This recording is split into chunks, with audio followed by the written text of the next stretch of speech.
De Jésus-Christ, le témoin fidèle, le premier-né des morts, le prince des rois de la terre. À celui qui nous aime, qui nous a délivrés de nos péchés par son sang, qui a fait de nous un royaume, oui, je viens bientôt. Que la grâce du Seigneur Jésus soit avec tous.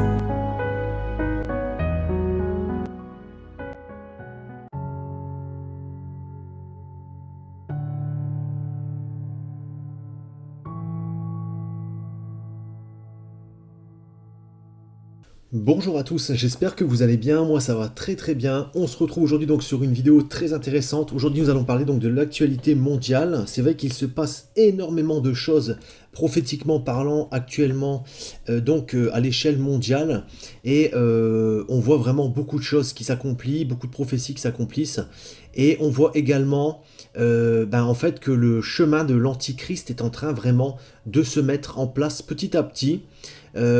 Vous savez qu'aujourd'hui, malheureusement, entre Israël et la Palestine, on est vraiment dans un conflit qui dure déjà depuis X années. Et on sait aujourd'hui que tant que ce conflit aura lieu, il ne pourra pas rassembler les nations du monde entier. Parce qu'aujourd'hui, déjà, les gens ont peur d'aller en Israël. Les gens ont peur d'aller dans ces endroits, qui est quand même des endroits où il y a quand même du danger. Même s'il y a des dômes qui protègent par exemple des tirs de roquettes, des choses comme ça, on sait que c'est une zone à risque. Et on a déjà entendu plusieurs fois des avions être abattus, des choses comme ça. Donc les gens, c'est vrai, ont toujours un frein lorsqu'il faut aller dans ces endroits, même pour visiter, malgré que ce soit quand même relativement sécurisé. Donc il faut déjà aujourd'hui comprendre qu'est-ce qui doit d'abord arriver avant que ne s'accomplissent les prophéties de la Bible. Alors aujourd'hui, je vous propose dans cette vidéo de faire un petit récapitulatif de qu'est-ce qui doit encore arriver avant justement que les prophéties que l'on va étudier également de la fin des temps, qui sont des prophéties vraiment imminentes à l'enlèvement de l'Église, juste avant l'enlèvement de l'Église, et bien sûr la grande tribulation, la colère de Dieu qui va tomber. Et aujourd'hui, on voit en fait que le monde, les hommes, un petit peu partout, œuvrent et travaillent à ce que une paix internationale, une paix mondiale se mette en place. On voit aussi qu'il y a beaucoup de choses qui se passent au niveau de la foi. On voit vraiment de plus en plus de faux pasteurs, de faux prophètes, de fausses religions. On voit aussi la religion de prostitution, j'ai envie de dire. C'est une religion donc mondiale où elle va unifier en fait tous les croyants, disant voilà, on a un même Dieu, on est tous dans la paix. Alors que bien sûr, nous savons que bibliquement parlant, cela est complètement impossible parce que les croyances entre les uns et les autres ne peuvent pas être compatibles. Sachant que nous avons un Dieu jaloux, Dieu ne peut pas partager sa gloire, par exemple avec Bouddha ou avec d'autres religions. On sait aujourd'hui que par exemple l'islam nie la divinité de Jésus. On sait qu'il le considère donc comme un prophète, on sait que le judaïsme le rejette complètement Jésus-Christ, et aujourd'hui nous considérons Jésus comme Dieu, donc c'est pas possible, on peut pas s'accorder en fait religieusement parlant avec les autres religions, et on sait que automatiquement dans cette religion mondiale qui va être mise en place, il y aura automatiquement des compromis à faire, et les compromis ne sont pas bibliques. On ne peut pas dire aujourd'hui que nous sommes dans les mêmes croyances que par exemple le zoroastrisme, le bouddhisme ou le judaïsme, parce que c'est des choses qui sont complètement contraires à ce que la Bible enseigne. Paul a également expliqué que même si d'autres religions venaient à se mettre en route après le christianisme, même si des anges descendaient du ciel avec un autre évangile, avec des autres religions, tout ça vient de l'enfer. Paul l'a dit clairement dans Galates chapitre 1 verset 8, que tout ça soit maudit, même si un ange lui-même descendait apporter un message. Donc là, on sait que tout le monde, et que le pape François œuvre actuellement à mettre en place cette religion. Alors on a plusieurs religions, et d'ailleurs je ferai vraiment une vidéo spéciale pour vous montrer un petit peu qu'est-ce que il se passe au niveau religieux à l'échelle mondiale aujourd'hui. Et en fait, on en parlera vraiment dans une autre vidéo. Aujourd'hui, on va rester concentré sur le thème, c'est-à-dire qu'aujourd'hui, nous allons parler du chemin de l'Antichrist. Alors aujourd'hui, on sait que il y a notamment Monsieur Jared Kushner qui est en train donc de faire pas mal de choses, un petit peu dans l'ombre, de façon discrète. Alors c'est vrai que les gens ont les yeux fixés sur la pandémie actuelle, sur le Covid, et c'est vrai que c'est... Voilà, les gens ne regardent plus ce qui se passe, même les chrétiens aujourd'hui sont omnibulés, tracassés, préoccupés par le Covid. On ne peut plus parler, ne penser qu'à ça. Le vaccin, le ceci, le cela. Et en fait, les gens ne regardent plus prophétiquement parlant ce qui se passe à l'échelle mondiale. Et en plus de ça, ne sont plus non plus, pour certains, peut-être dans l'obéissance. Ils sont, on va dire, voilà, ils ont une vie qui est peut-être pas forcément en règle avec le Seigneur, mais ils sont préoccupés par tout ce qui se passe, notamment par rapport à la pandémie. Et c'est pas ce qu'il faut faire, frères et sœurs. Il faut vraiment rester accroché au Seigneur et il faut, on va dire, laisser les yeux fixés sur le Seigneur parce que le Seigneur est à la porte. Hein. Donc on sait que Jared Kushner, qui est le beau garçon de Donald Trump, œuvre toujours très très activement avec Israël. Alors, il a notamment, donc, j'avais déjà fait une vidéo, mis en place donc les accords d'Abraham. Donc ce sont des accords de paix qui ont été donc faits avec... Si le péché commence par une obsession de soi, j'ai été le pire. Donc fait avec Israël et la Palestine, donc il y a vraiment les pays arabes aussi, il y a vraiment un mouvement qui est en train de se créer pour dire qu'il y ait la paix dans cet endroit. Alors la paix, donc là il a actuellement mis en place ces accords, tout le monde a signé, tout le monde était d'accord, tout le monde était content. Mais là, ce qu'il fait, comme le président Donald Trump a été remplacé par Biden, aujourd'hui, Jared Kushner continue à agir activement auprès justement d'Israël et des pays arabes pour continuer à promouvoir ces accords de paix. Hein, donc il continue, il a même créé donc un institut pour promouvoir les accords de paix d'Abraham. Donc il a vraiment une action qui est quand même très très investie pour la paix là-bas au Moyen-Orient. Alors, on va expliquer après pourquoi cette paix doit avoir lieu. Donc on voit aussi qu'il défend un plan de paix qui rompt donc avec les habitudes. On voit que c'est quelqu'un qui fait des choses qui sont inhabituelles. Hein, et en fait, il renverse un petit peu les pensées, la bien-pensance. Il est vraiment dans une action qui surprend pas mal de gens. Alors aujourd'hui, il ne s'agit pas de se dire si Jared Kushner est l'antichrist ou pas. Il s'agit de se poser la question de quel est le but en fait de ces accords de paix. Hein, donc il qualifie également que les accords de paix avec les eaux sont d'un pas de géant. Hein. Donc c'est vraiment quelque chose... voyez, donc là dans ce passage, Israël discute en secret avec des dirigeants arabes et musulmans d'une normalisation de leurs relations. Donc là, on voit que voilà, c'est fait en secret, hein, donc il s'en cache même plus. On sait aussi que il a lancé donc un lobby pro-normalisation avec Israël. Donc vous voyez, il y a quand même beaucoup de choses, des accords, des lobbies, voilà, beaucoup de choses. Et on sait que ça a quelque chose qui est important à savoir, c'est que ces accords de paix doivent être mis en place afin que il n'y ait plus du tout de conflit là-bas. Parce que comme vous le savez, il y a un troisième temple qui doit normalement être érigé. Hein, et on sait que la Bible nous dit que les nations du monde entier, pendant le règne de l'Antichrist, donc qui va justement siéger là-bas, on a des grandes personnes comme Jacques Attali qui ont expliqué clairement qu'il rêvait donc d'une capitale comme Jérusalem, comme étant justement la capitale du nouvel ordre mondial. Hein, donc il ne se cache même plus. Et on sait que dans Apocalypse chapitre 11, versets 2 à 3, ce passage nous explique bien que le parvis extérieur du temple, donc là on voit bien qu'il va y avoir un temple, c'est obligatoire, parce qu'il y a plein de passages qui nous expliquent qu'il y a un temple, et le Seigneur le dit, laissez-le en dehors, et ne le mesure pas, car il a été donné aux nations, et elles fouleront aux pieds la ville sainte pendant 42 mois. Je donnerai à mes 2 témoins le pouvoir de prophétiser revêtus de sac pendant 1260 jours. Donc on sait que Dieu va mettre en place 2 témoins de façon surnaturelle. Donc on pense souvent à Élie et Enoch, parce que c'est les 2 qui ont été enlevés de la terre vivant sans passer par la mort. On ne les a jamais retrouvés. Donc on pense souvent que c'est ces 2-là. D'autres, certains pensent que ça peut être Moïse aussi. Moi je reste vraiment sur Élie et Enoch. Et on sait que la Bible nous dit clairement que le parvis extérieur du temple sera foulé aux pieds pendant 42 mois. 42 mois correspondant donc à 3 ans et demi. On sait aussi que l'Antichrist va s'asseoir dans le temple de Dieu et qu'il se proclamera lui-même Dieu. Donc on voit par là qu'il y a un temple. Ça reste vraiment assez clair. Il y a forcément un temple qui doit être érigé. On le voit donc dans 2 Thessaloniciens chapitre 2 du verset 1 à 12. Et ce passage nous donne beaucoup d'indications sur notamment l'enlèvement de l'Église, mais aussi l'apparition de l'Antichrist.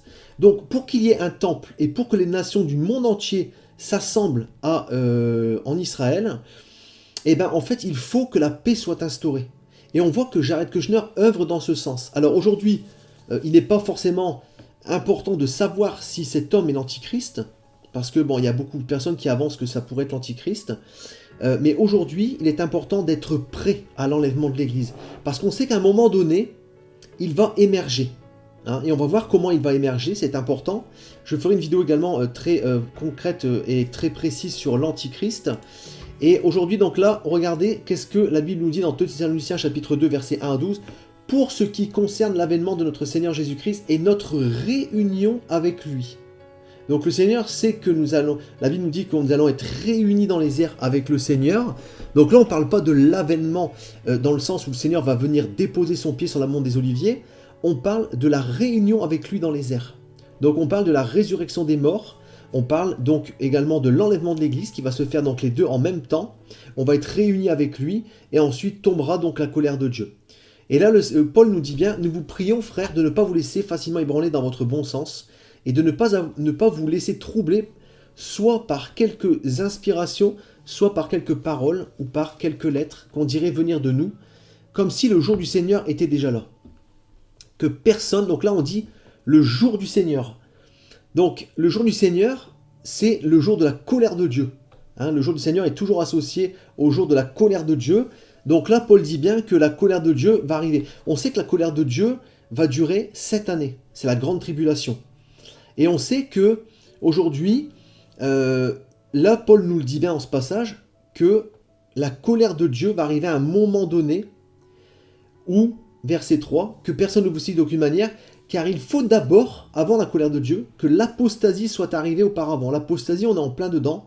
On a les églises qui se refroidissent, on a les gens qui abandonnent la foi, qui repartent dans le monde, qui repartent dans le péché. Et on a vraiment cet abandon de la foi de façon très concrète. Les gens quittent les assemblées, les églises et la foi en général. Surtout la foi en général qui est abandonnée par le terme apostasie. Et Paul nous dit et qu'on ait vu paraître l'homme du péché, le fils de la perdition. Donc ce passage nous... Pour l'avant-Noël, Kinder Chocolat Mini se glisse dans vos pauses cocooning pour votre plus grand plaisir.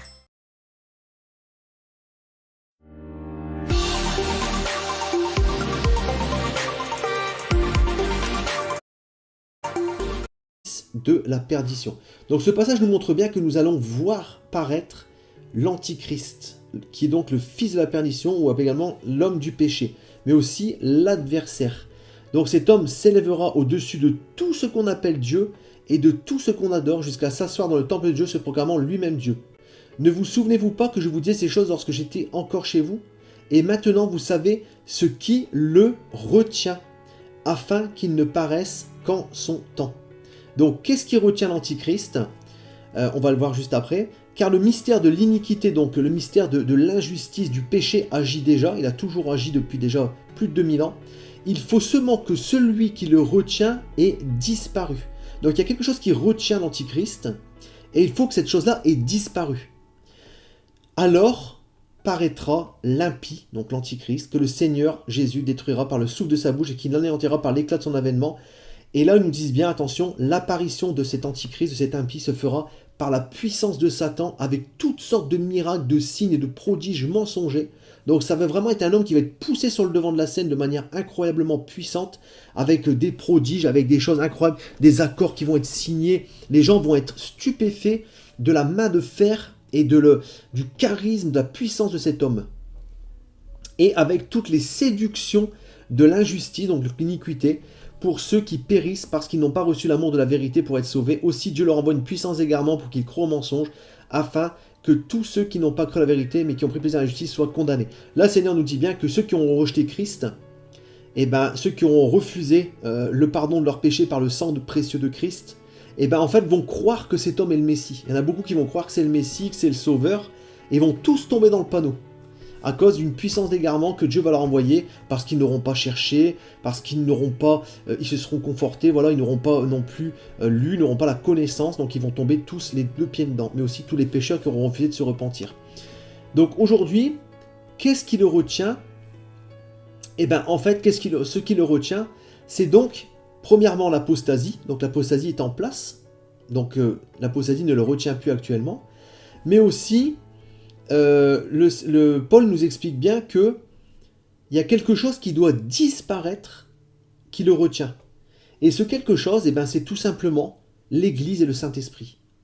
Une fois que l'Église et le Saint-Esprit vont disparaître de la terre, c'est le mal qui va pouvoir s'exprimer pleinement dans ce monde. Et aujourd'hui, on sait que les ténèbres et la lumière ne peuvent pas cohabiter. On sait que le sel de la terre disparaîtra à un moment donné. Et que justement, comme cette lumière va disparaître avec l'Église, restera sur terre donc les pécheurs, les vierges folles, ceux qui n'auront pas cru bien sûr, tous les fausses religions, et ils passeront donc cette année, pendant donc le jour du Seigneur, pendant la colère de Dieu qui tombera, avec donc cet antichrist, et avec voilà le troisième temple, les gens qui fouleront au pied le parvis. Et donc aujourd'hui on a de façon très claire des hommes qui travaillent justement à cet accord de paix.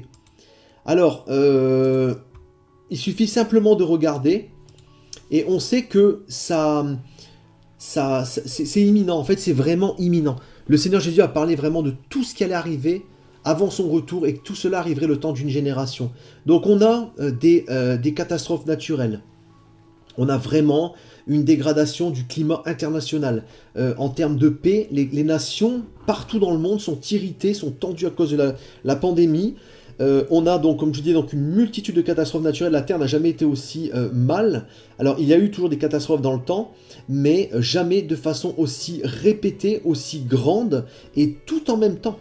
Aujourd'hui, on a des incendies, des tsunamis, des tremblements de terre, des éruptions volcaniques, des pestes, des famines, des guerres à répétition. C'est très tendu actuellement entre la Russie. Il y a des bateaux, des flottes d'attirail et des chars, des choses comme ça qui sont placés près des frontières russes et compagnie, même américaines. Donc, on a vraiment un climat qui est extrêmement tendu. Même si nous ne le voyons pas, il suffit simplement de regarder les journaux, on voit vraiment des briefs, et on voit que, prophétiquement parlant, on est vraiment à l'aube de la paix internationale, hein.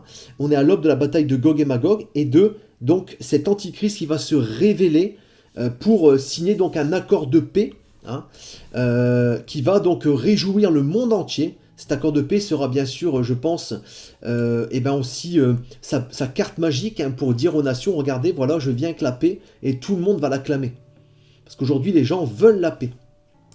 Alors donc l'accord de paix, on le voit dans Daniel chapitre 9, verset 27, « Il fera une solide alliance avec plusieurs pour une semaine, et durant la moitié de la semaine, il fera cesser le sacrifice et l'offrande.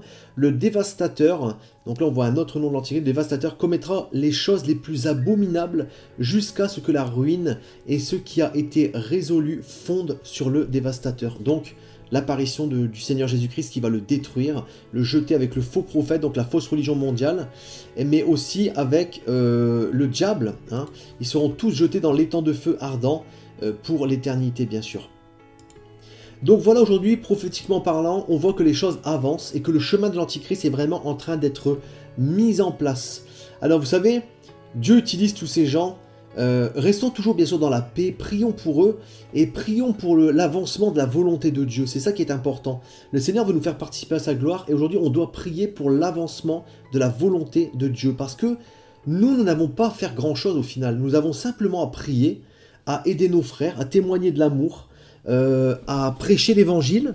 voilà, à nous tenir dans l'obéissance et à patienter, comme des vierges sages qui attendent le retour du Seigneur, qui attendent le mari qui vient chercher l'épouse. Ne soyons pas insensés comme les vierges folles à courir dans toutes les directions en ayant peur de ceci ou de cela et en nous préparant pas, parce que ça va venir vraiment très rapidement et très subtilement. Sachez que l'Église disparaîtra de manière très rapide, c'est-à-dire qu'on aura à peine le temps de le voir. Peut-être qu'on disparaîtra dans la foulée. C'est-à-dire que le jour où on découvrira que c'est l'Antichrist qui est là, et bien en fait, lorsqu'on comprendra ça, on disparaîtra dans la foulée. Donc on n'aura peut-être même pas le temps de prévenir les autres. Donc aujourd'hui, il faut vraiment, et Jésus l'a dit, ça va vraiment se passer de manière très rapide. Donc il faut être prêt parce que il va venir comme un voleur en fait. À un moment, on ne va pas s'y attendre. Donc ça, c'est ce que la Bible nous dit. Donc vraiment, soyons prêts parce que voilà, prophétiquement parlant, les choses avancent. Et aujourd'hui, voilà, soyons dans l'amour et prions. Le Seigneur nous demande de prier afin de nous faire participer à sa gloire et à sa volonté. Et le but de la prière, parce que Dieu est au contrôle de tout, Dieu peut tout faire, il n'a pas besoin de nous. Mais le but de prier, c'est justement pour faire avancer sa volonté. Parce que le Seigneur veut. Doritos, à toi de jouer.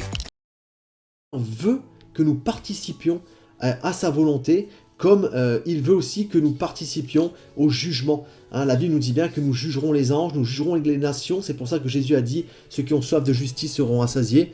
Donc nous aurons la possibilité de juger, et ça c'est quelque chose d'incroyable. Donc le Seigneur va nous élever, nous glorifier avec lui. Donc aujourd'hui, préparons-nous, ne soyons pas des vierges folles et insensées, et préparons-nous parce que vraiment le Seigneur est à la porte, et on le voit vraiment, tout est en train d'avancer et tout est quasiment fini. Voilà frères et sœurs ce que je voulais vous dire aujourd'hui, et je voulais vraiment vous encourager, vous fortifier par cette vidéo. Ne soyez pas dans aucune crainte, soyez vraiment dans la paix, dans la joie, et travaillez aux fruits de l'esprit en vous. Demandez au Seigneur de vous aider à avoir les fruits de l'esprit en plénitude, c'est-à-dire la paix, la joie, pas d'inquiétude, parce que Dieu est au contrôle de toutes choses. Comme il le fit avec Pharaon, rappelez-vous Pharaon, qui était un homme puissant à l'époque, Dieu l'a ridiculisé, et il l'a entêté afin qu'il puisse montrer sa puissance et sa gloire. Donc, la Bible nous dit bien aussi de manière très claire, un passage qui est extrêmement clair, regardez, Ésaïe 46, 9 à 10, nous dit bien « Souvenez-vous de ce qui s'est passé dès les temps anciens, car je suis Dieu et il n'y en a point d'autre, je suis Dieu et nul n'est semblable à moi. J'annonce dès le commencement ce qui doit arriver et longtemps d'avance ce qui n'est pas encore accompli. Je dis mes arrêts subsisteront et j'exécuterai toute ma volonté. » Donc on voit par là que Dieu est au contrôle de toutes choses. Il fera toute sa volonté selon ses plans, selon ce qu'il a prévu pour sauver l'humanité à travers Jésus-Christ, qui est le seul chemin pour avoir la vie éternelle. Et aujourd'hui, le Seigneur nous dit de nous souvenir de ce qui s'est passé dans les temps anciens, comment Dieu a renversé des guerres, comment Dieu a manipulé Pharaon pour justement le faire périr parce qu'il s'est rebellé contre lui. Voilà, donc on voit vraiment que Dieu est au contrôle de toutes choses. Et que même des grandes cités antiques comme Babylone ou des grands rois comme Nebuchadnezzar étaient régnés en maître, des cités qui étaient quand même imprenables à l'époque, qui avaient des murs de 4 mètres d'épaisseur. Et bien en fait, toutes ces cités, parce que Dieu l'avait dit, se sont arrêtées, se sont effondrées. Jésus l'a dit aussi, même avec le temple. Le temple, lorsqu'il est venu, il a dit « Plus une pierre ne restera l'une sur l'autre ici ». Et 70 ans plus tard, tout a été ravagé par les Romains. Donc, Dieu est au contrôle, donc soyons dans la paix. Et moi, je vous dis donc à très bientôt pour une prochaine vidéo. N'hésitez pas si vous avez des questions, n'hésitez pas à liker, à partager la vidéo. Et voilà, soyons prêts, soyons fortifiés et ayons notre vie en règle avec le Seigneur. Soyez bénis frères et sœurs, et moi je vous dis donc à très bientôt. Tout pouvoir m'a été donné dans le ciel et sur la terre. Il y a plusieurs demeures dans la maison de mon Père. Si cela n'était pas, je vous l'aurais dit. Je vais vous préparer une place. Et lorsque je m'en serai allé et que je vous aurai préparé une place, je reviendrai et je vous prendrai avec moi, afin que là où je suis, vous y soyez aussi. Vous savez où je vais, et vous en savez le chemin. Je suis le chemin, la vérité et la vie. Nul ne vient au Père que par moi. Abraham, votre père, a tressailli de joie de ce qu'il verrait mon jour. Il l'a vu, et il s'est réjoui. Si vous me connaissiez, vous connaîtriez aussi mon Père, et dès maintenant vous le connaissez, et vous l'avez vu. Et je vous le dis, avant qu'Abraham fût, je suis. Seigneur, montre-nous le Père, et cela nous suffit. Jésus lui dit, il y a si longtemps que je suis avec vous, et tu ne m'as pas connu, Philippe. Celui qui m'a vu a vu le Père. Comment dis-tu, montre-nous le Père? Cette bonne nouvelle du royaume sera prêchée dans le monde entier pour servir de témoignage à toutes les nations. Celui qui croira et qui sera baptisé sera sauvé, mais celui qui ne croira pas sera condamné. Je m'étonne que vous vous détourniez si promptement de celui qui vous a appelé par la grâce de Christ pour passer à un autre évangile. Aucun mensonge ne vient de la vérité. Sinon celui qui nie que Jésus est le Christ, celui-là est l'antéchrist, qui nie le Père et le Fils. Quiconque nie le Fils n'a point non plus le Père. Quand un ange du ciel annoncerait un autre évangile que celui que nous vous avons prêché, qu'il soit anathème. Moi, Jésus, j'ai envoyé mon ange pour vous attester ces choses. Je le déclare à quiconque entend les paroles de la prophétie de ce livre. Si quelqu'un y ajoute quelque chose, Dieu le frappera des fléaux décrits dans ce livre. Et si quelqu'un retranche quelque chose des paroles du livre de cette prophétie, Dieu retranchera sa part de l'arbre de la vie et de la ville sainte décrits dans ce livre. Ces paroles sont certaines et véritables. Et le Seigneur, le Dieu des esprits des prophètes, a envoyé son ange pour montrer à ses serviteurs les choses qui doivent arriver bientôt. Et voici, je viens bientôt. Heureux celui qui garde les paroles de la prophétie de ce livre.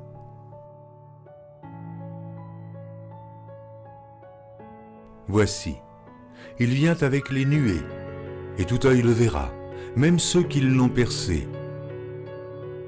Et toutes les tribus de la terre se lamenteront à cause de lui. Oui, Amen. Je suis le rejeton et la postérité de David, l'étoile brillante du matin. Je suis l'alpha et l'oméga, dit le Seigneur Dieu, celui qui est, qui était et qui vient, le Tout-Puissant, le premier et le dernier, le commencement et la fin. Que la grâce du Seigneur Jésus soit avec tous. Moi, Jésus, je viens bientôt.